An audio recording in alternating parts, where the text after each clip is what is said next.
Sveiki, mėlyjei portalo apie vestuvės LT skaitytojai, na ir visi tie žmonės, kurie seka mūsų naujienų srautą socialinėme tinkle Facebook. Lapkričio 5-8 dienomis Kaune vyks iš tiesų ganėtinai svarbus renginys. Tai yra paroda Moters pasaulis. Nemenka šios parodos dalį užims vestuvių stendai ir vestuvių paroda.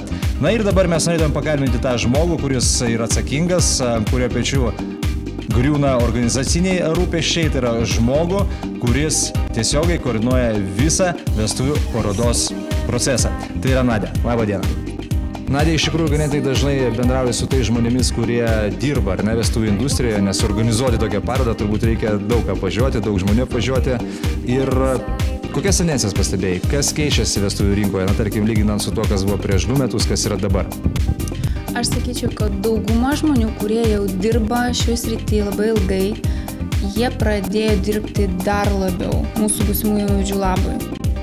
Pasiūla ir plečiasi. Tarkime, ką mes turėjome rinkoje prieš porą metų, prieš 3 metus ir ką turime dabar. Ar pasiūla plečiasi, ar vis dėlto jinai stagnuoja vietoje?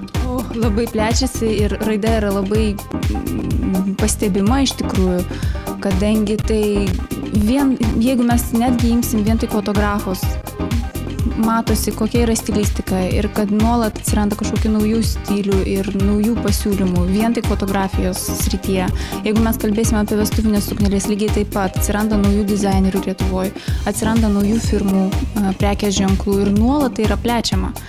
Atsiranda pagaliau tendencija vyriškų drabužių, kokybiškų, gražių ir stilingų, nes visada tai yra labai didelis galvos skausmas.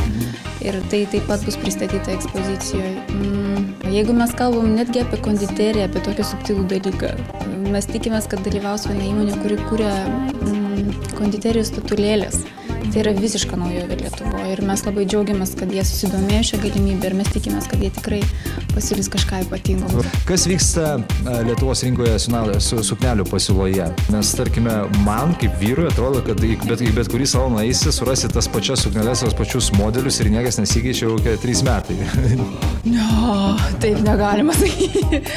Ne, kolekcijos keičiasi kasmet, netgi kai kurios įmonės pradėjo leisti žiemos pavasario arba pavasario vasaros ir žiemos rudens kolekcijas, jau netgi po 2 kolekcijas per metus išleidžia.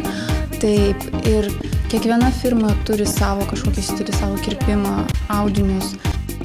Ir kiekviena labai skiriasi kažkokiu įvaizdžiu. Tai gali būti romantiška nuotaka, tai gali būti moteris vamp, tai gali būti labai kukli suknelė, elegantiška, gali būti labai puošni. Na, kodėl galbūt dar reikėtų žmonėms ateiti aplankyti šią parodą, ypatingai tiems, kurie planuoja savo vestuvės 2010 metais? Visada laimi tas, kas pradeda pirmas, be abejo. Galima bus pasirinkti geriausius laikus, galima pasirinkti geriausias sukneles, pasiūlymus, susitarti. Mes labai norėjom, kad jinai būtų skirta vien tik Kauno įmonėms, nes Kaune yra didžiausia su vestuvėms susijusių prekių ir paslaugų koncentracija. Čia rimtai? Kaune yra didžiausia koncentracija? Visiškai rimtai. Didžiausia koncentracija. Vien tik suknelių salonų 66. Wow. Mane pasiekė ganda, o jūs kaip jau su vestuvėmis susijusi, teisingai? Kažkiek, kiek dabar dirbu taip. Tai va, ir čia prieš kokią 3 savaitės Vilniuje, na, žinau, misiniai dalykai, kažkur 30 nuotakų lakstė. Neteko girdėti nieko? Labai teko, bėgantį nuotaką 2. O taip, jo, mes labai glaudžiai bendradarbiavom su Fresko, tai su Eigirdu. Jie šaunuoliai ir kiekvieną kartą, kai Edmundas paskambina ir kažką pasiūlo iš savo minčių, pusę suprantu, visam kitams visą sakau, darom ir gaunasi kažkas neįtikėtino. Ir šį kartą lygiai taip pat mes matėm ir filmavimo medžiagą, ir nuotraukas, kurias mes taip pat naudosim šios ekspozicijos reklamavimui, kažkaip ir viešinimui. Ir puošim ekspoziciją irgi tom nuotraukom. Taigi atvykit, nes tai yra labai gražu.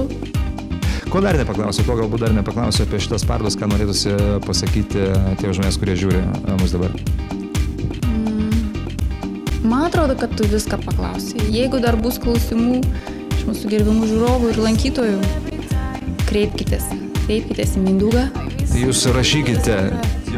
Taip pat www.expo.lt. Be abejo, nes ten irgi visa informacija yra ir mes visada mielai atsakom ir skambučius ir laiškus.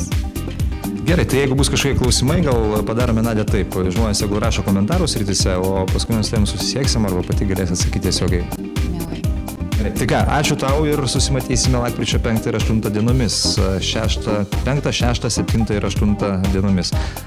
Mes taipogi apie vestuvės taipogi ruoš informaciją, taipogi ruoš filmuotą medžiagą ir aš manau, kad daug kas galės pamatyti, bet kita vertus savo akim geriausiai įsitikinti. Paskutinis klausimas. Gerai. Kokias tu įsivaizduoji savo vestuvės? Mindaugai. Aš taip ir žinojau, kad bus kažkas.